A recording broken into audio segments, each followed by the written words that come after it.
10 September থেকে ঢাকায় শুরু হচ্ছে 4 দিনের আন্তর্জাতিক টেক্সটাইল প্রদর্শনী টেক্সটাইল সিরিজ অফ এক্সিবিশন 2025।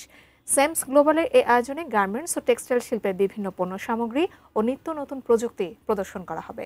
সকালে হোটেল সোনারগাঁওয়ে এক সংবাদ সম্মেলনে এসব তথ্য জানান প্রদর্শনীর উদ্যোক্তারা। সেমস গ্লোবালের ব্যবস্থাপনা পরিচালক মেহেরুন এন ইসলাম জানান, এক ছাদের নিচে টেক্সটাইল ও গার্মেন্টস সম্পর্কিত সব যন্ত্রপাতি, প্রযুক্তি আর অ্যাক্সেসরিজ প্রদর্শিত হওয়ার সুযোগ থাকায় বাংলাদেশের ব্যবসায়ীদের দেশের বাইরে যেতে হবে না। অন্যদিকে সরবরাহকারীদের সাথেও দেশি উদ্যোক্তাদের সরাসরি যোগাযোগ স্থাপিত হবে। এতে শ্রম ও সময় বাঁচবে। এবারের প্রদর্শনীতে 37টি দেশে প্রায় 1475টিরও বেশি কোম্পানি প্রতিনিধিত্ব করছে। প্রতিদিন সকাল 10টা থেকে সন্ধ্যা 7টা পর্যন্ত সবার জন্য এই প্রদর্শনী উন্মুক্ত থাকবে।